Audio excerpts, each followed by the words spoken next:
Interruption, but I'm Mike Wilbon. Tony, a naked man sprinted by the windows of the Today Show this morning. I'm Tony Kornheiser. I was running late for my train. I think that anybody who ever took the Long Island Railroad understands that you gotta, if you have to take your clothes off to make the train, you have to do that, because why would you have certainly to take your late clothes at night, off? Mike, like after 6 o'clock at night, going back to the island from the city, if you missed by a minute, you missed by an hour. There was only one train an hour. I mean, that Long Island Railroad could be brutal. You know what I'd take to Long Island? A car. I've never taken you wouldn't take a car. You'd be sitting in the Midtown Tunnel for like till the next day. You know you wouldn't take a car. Welcome to PTI, boys and girls. In today's episode, the Raiders roll. Kyler Murray throws for 400 yards, and Zach Wilson definitely does not. But we begin today with the Ravens beating the Chiefs in a thriller last night, 36-35. The game was a showcase for recent MVPs, Patrick Mahomes and Lamar Jackson. But Wilbon, let us start small. Did you think John Harbaugh was smart or insane to go on 4th and 1 from his own 43-yard line, leading by just 1 point with 1:05 to go? Well, you can't give the ball back to Patrick Mahomes. So you want to avoid that, all right? That's the first thing you want to avoid. I didn't think anything extreme either way. I mean, those are polar opposites. Insane or courageous. No, this was a call he needed to make. He sort of, the check with Lamar on the field, which we all saw, that was just kind of cool. Just like, okay, we're doing this, right? The question was rhetorical. It wasn't like Lamar was going to say, no, Skip, let's punt. He wasn't going to do that. So it was the call to me, Tony. It was the only call to make. They did it. They executed it. And just a wonderful game. Let me say real quickly, Lamar Jackson, Tone, to me, and I told this to you this morning on your podcast, reestablished his greatness as if he needed to do that. Well, he wasn't perfect, neither was Mahomes, but he was great, and so was John Harbaugh. And I think that those two guys, if you don't win the Super Bowl that year, people forget about you very quickly. Let's not forget about them. So I assume that John Harbaugh has information about his team that I don't have. But I think it is very possible that he looked at his defense and he said, you know what? We're not good enough to stop Mahomes. We're not going to give him the ball. He's going to go right back down the field. Because the Ravens defense this year is not what it has been in years past. They've now allowed 68 points in 2 games, Mike. That's the second worst in the entire NFL. And Harbaugh is aware of that and doesn't want Mahomes so great to have the ball. The second thing is, as you're alluding to, he's got Lamar Jackson. If Lamar Jackson can't run for 1 yard, what are we paying him for? I mean, the entire team ran right through the Chiefs all night long. Over 250 yards rushing, I believe, most of it by guys nobody'd ever heard of. Lamar Jackson had over 100 yards. To me, that, it's easy in hindsight, but I agree with that call. I agree with that call. I didn't see, Tony, I would agree with the call if it hadn't worked. You cannot give Patrick Mahomes the ball back if you got an option. You got the ball in your hands, and a recent former MVP, run the damn ball. Some of the things now, Tony, everybody's got to be a little bit too smart by 10%, every Sunday. And we see it backfire on people. And that's not John Harbaugh's way. And good for him that he took the temperature of his team, but he was rolling. He knew where he was going with that. Mike, I think there was a play that was every bit as important as that. When Edwards-Helaire fumbled. They're going in to take the lead, and he fumbles. This happened a week ago in the New England game. Yeah. They're going down the field to win the game. That's right. And the fumble costs them the game. So that's a very big play, too. By the way, Kelsey, that catch and run Kelsey made, I know you think Gronk is the best. No, he's not. He's great. Gronk, Hall of Fame, the best commercials on TV, Gronk. Yes, love him. He ain't Kelsey. I'm just saying. It was a rough day for several rookie quarterbacks, Tom. Mac Jones was the best of the bunch, game managing the Patriots to a win over the Jets. He was helped by the terrible struggles of Zach Wilson, who threw 4 picks in his first 10 passes. Trevor Lawrence wasn't much better, going 14 of 33 for 118 yards, 1 touch, 2 picks, as Jacksonville lost to the Broncos. And my man Justin Fields was up and down in relief of the injured Andy Dalton. Not seriously. Tone, which rookie quarterbacks are you optimistic about after yesterday's results? Well, Mac Jones, obviously, because he is with the best team for him. Now, the best team of the bunch is the San Francisco 49ers, who have a rookie quarterback in Trey Lance. But he's not going to play. He's not going to see the field if Jimmy Garoppolo is healthy. And I want to get this number right. Jimmy Garoppolo is now 26-8 as a starter in the NFL. So no rookie is coming in for him.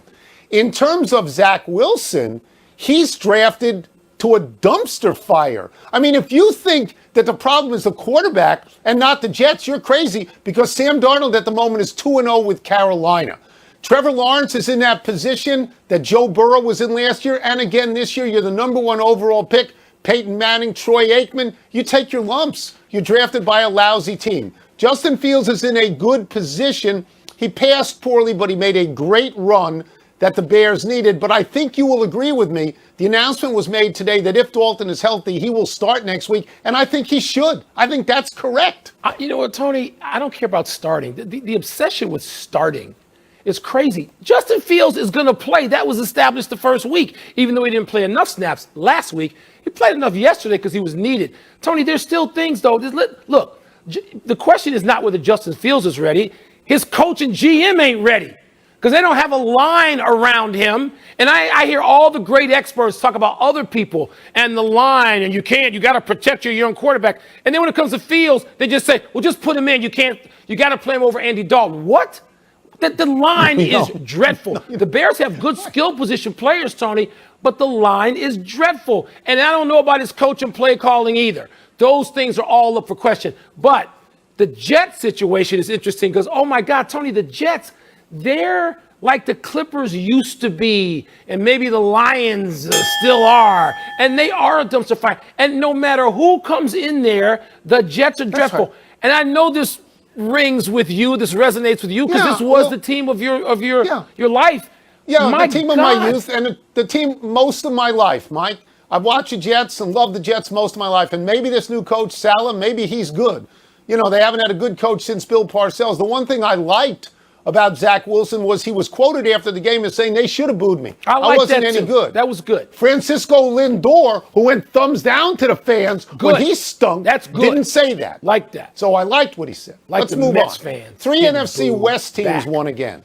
Only Seattle lost after blowing a big lead at home to Tennessee. But Arizona, the Rams, and the 49ers went to 2-0. So, Wilbon, which winning team was most impressive to you?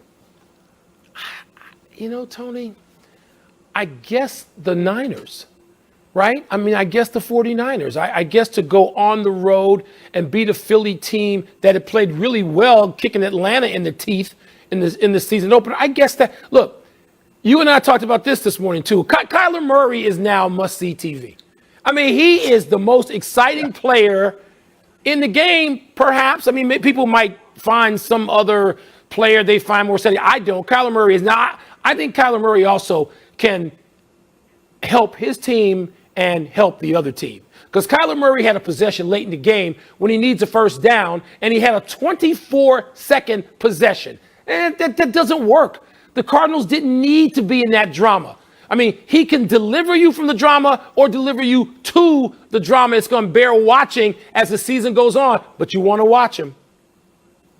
Yeah, no, I'm with you on Kyler Murray. He's not the best quarterback. No. That's not even an argument. No. He's not the best quarterback. He's the most exciting player in the game. He's a 5'9" baseball player, and he is great fun. He is absolutely great fun to watch. I will answer this question like I will answer every single time you ask me about the NFC West. I'm going to ride it till I just can't ride it no more, and that's the LA Rams. They go into Indianapolis, which was a playoff team last year. They have the lead. They lose the lead. They regain the lead. They win the game. And by the way, if you're Indianapolis and you open a season with Seattle and the Rams and your next game is Tennessee, it's Tennessee. I mean, that is a brutal first 3 games. I thought the Niners were fine. Jalen Hurts came back to earth very quickly. They didn't score any points at all. I'm going to leave Arizona out of this in terms of team because they should have lost that game. That's a 37-yard field goal. And Kirk Cousins did what you paid him to do, put him in position to win, and that's on the kicker. That's on the kicker. One other thing, Seattle gagged. Tennessee was looking at 0-2. I have enormous respect today, Mike, for Baltimore and Tennessee. They got up off the deck, and they won games that maybe you didn't think they were going to win, and they won those games. Well, the Colts are going to have to do that now, and they may have to do it without Carson Wentz, who sprained both ankles. real quickly on How's that kick with Arizona, Tony, the rush to block that kick coming from the outside made him start that thing out 2 or 3 yards to the right, and it faded. But if he can start it out, if somebody makes a block on the left side of that play, Tony, in special teams, he can get that kick down the middle and it can be tucked inside the right post. So it wasn't just the kicker. Somebody on special teams aided in that result. You're supposed to make that from 37. That's a game winner most of the time. The kid made it from 56 for Dallas. Let's take a break. Blocked for him. Coming up, is it time to take the Raiders seriously? And how bad was the play calling at critical moments of 2 huge college football games?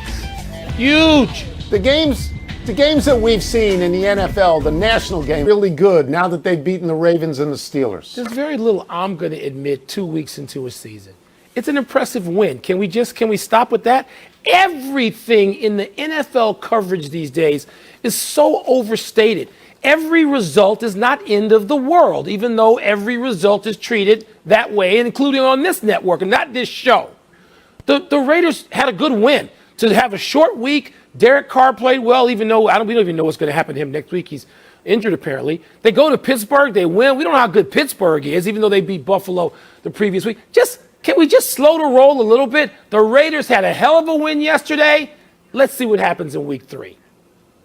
Yeah, let me go to Derek Carr for a second. As you mentioned, he's got a bad ankle and nobody knows if he's going to play. But let me go to what he's done for 2 weeks. Nobody thinks that Derek Carr is a great quarterback.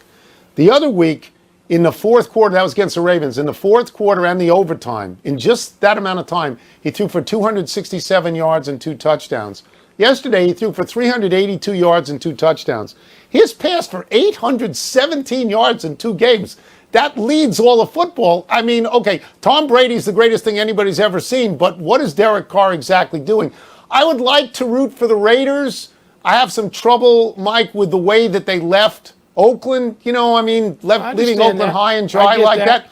They got a couple of nice wins. They do. Although, those are really good wins. You know, in hindsight, you look at the Steelers and you look at the Saints and you say, did anybody fall down the second week quite like those teams at Miami? So there's a week 3 people are going to fall down too. Let's see who they are. You know, before the declarations. Worst play call from Saturday. Florida's 2-point attempt or Auburn's 4th down fade? Well, I mean, the 2-point attempt, Tony, they just wind up slow dancing the quarterback and the running back into an Alabama line. That's not going to work. You do need the 2-point conversion there. The 4th down play for Auburn at Penn State, 3 minutes to play, down 8 from the 1. You try a fade? Really? You try a fade. You're not passing University. You're going to a fade. But you do have Tank on that team who had rushed 23 times for 102 yards and 2 touchdowns. But you want to go to a fade. Every coach in college football wants to call a fade, and they do, and it's stupid because the kids playing quarterback aren't good enough. They're not skilled enough. They don't have that yet. And the receivers aren't all going to play on Sunday. Stop calling the fade. Call something more creative. These coaches can't be that lazy. So let me just say about both of these plays. They're both awful. They're both DOA. Okay, Florida can't decide who is going to take the ball. That's not going to work. And a fade when everybody falls down, that is also not going to work. These plays evaporated before they started. The larger issue on Saturday, Mike, is that teams that have been dominant in college football in recent years are apparently not dominant. Alabama almost lost. Clemson struggles to score. Ohio State has lost once and I believe was in trouble with Tulsa. Oklahoma should have beaten Nebraska by a lot more than that. And Notre Dame is in a tight one every single time in the fourth quarter. UCLA, who I had hoped for, lost to Fresno State at home. You beat LSU and you lose to Fresno State? Yeah. What? Tony, you're going to be a lot more close games if these dopes keep calling for the fade. Something that requires the precision of great, skilled pros, that's right, not college kids on Sunday, and they keep calling it, and it keeps not working even when they stand up. Happy time, people. Happy 23rd birthday yesterday, Trey Young. Wilbon, you hated Young at Oklahoma, even though he was the only player ever to lead the NCAAs in both points and assists. You said you didn't want Young on your team ever. Too small, you said. You said Atlanta was crazy to trade for Young and give Dallas Luka Doncic. But Young is scoring crazy points in the NBA. Averaged 29.6 2 years ago, 25 this year. And in the most recent playoffs, where Young went much further than Doncic, Young averaged 29 points and 10 assists in 16 games. Are you ready to say you were completely wrong about Trae Young? What show you've been co-hosting for the last year and a half? I've been saying it, and I'll keep saying it. I was dead wrong. This kid is skilled. He's physically tough. He's got the personality you want for a lead guard on a team in the playoffs. I like everything about Trae Young. I was wrong, dead wrong. Did you hear me? Good for you. Making sure you heard. Good for you. Hope Trae hears me. Happy anniversary, Leonard Fournette. Around this day 6 years ago, Fournette rushed for 228 yards and 3 touchdowns in just 19 carries against Auburn. Fournette ran past, around, under, and through Auburn in a big win. Fournette was drafted by Jacksonville, but he didn't do much. But at Tampa Bay last season, Fournette became the 3rd player ever to score 4 touchdowns in 4 postseason games, earning him the nickname Lombardi Lenny. This year, Fournette changed his number to 7, the number he wore at LSU. And maybe Tom Brady didn't recognize Fournette in that new number, and that's why he threw his 5 touchdown passes to other Bucks. Maybe the demise of the star running back in the NFL is somewhat because coaches have no idea how to use these guys as they used to. Hall of Fame coaches used to. Tony, maybe Fournette shouldn't have been let go by Jacksonville. Maybe they should have kept him around long enough and figured out how to use him to that club's advantage. Maybe. Everybody wanted out of Jacksonville. Jalen Ramsey, Leonard Fournette, everybody. Tonga Vailoa, the often injured quarterback, was injured again yesterday. Tua got knocked out of the game early, so he didn't have to stick around for Miami's horrendous 35-0 loss to Buffalo at home. Jacoby Brissett had to actually play the game. Tua has bruised ribs and may not play next Sunday against the Raiders. In his final year at Alabama, Tua suffered a high ankle sprain against Tennessee that required surgery. He came back late in the season, dislocated his hip against Mississippi State. More surgery. At some point, someone is going to suggest Tua is simply brittle. Yeah, I don't want to go there yet. It's really early in his career. We've seen in every sport guys who may struggle to do that early as they mature and add weight and add muscle and work with trainers and staffs that know exactly what to do. And then sometimes they keep getting hurt. You don't know what it's going to be. I hope, Tony, that Tua is able to get past this particular stage and stay healthy for a long stretch of his career. We're looking at Tua and we're looking at Carson Wentz as guys that go out all the time. They do. All the time. We're running out of show. We go to the big finish. Let's do a little bit of breezy room here. The Cowboys beat the Chargers on a last-second field goal. Are you impressed? Not particularly. Again, it's week 2. Dallas is better defensively. I think I'm as much impressed with that improvement as anything else, Tony. That's going to look. They needed that kick from 56 to go through because it kept them at 1-1 instead of 0-2, and all hell breaking loose down in Big D. The Browns beat the Texans. Anything significant there for you? If people say the Browns are a Super Bowl team, they got to beat a team that doesn't have its best player and probably won't have him all year at quarterback. Got to do it. The Cardinals swept the Padres. Your thoughts? You know, the Cardinals are the boogeyman. Now, people can talk about the Giants and Dodgers all they want. They should, because they're the 2 best teams. But the Cardinals have won 8 in a row. They're going to be a problem in the National League. They can make both San Francisco and Los Angeles miserable. I don't care what their record now is, and you know they can. Shohei Ohtani, Max Scherzer, both pitched great this weekend. Who's the bigger deal? Shohei Ohtani pitched 8 innings and struck out 10, and he was not supposed to start another game. But Warrior God Max Scherzer is now 7-0 for the Dodgers with a 0.78 ERA. He hasn't allowed an earned run in 36 2/3 innings since August with 49 Ks and 3 walks. No love for Wainwright? No love for Wainwright? Last one. Wainwright, get off the stage. Last one. Lions-Packers tonight. What do you expect? I expect a biblical beatdown. The Green Bay Packers know they have to go out and destroy the Detroit Lions. The Lions have been that doormat before. They'll likely be that again tonight. We're out of time. We'll try and do better the next time. And I'm Tony Corners. You're voting for Max Scherzer. I'm Mike Wilbon. Same time tomorrow, Knuckleheads. Now to get you set for Monday Night Football, here is Susie Colbert and the Countdown crew. Can I say a shout out to Rick Judge and then hold my look into the camera?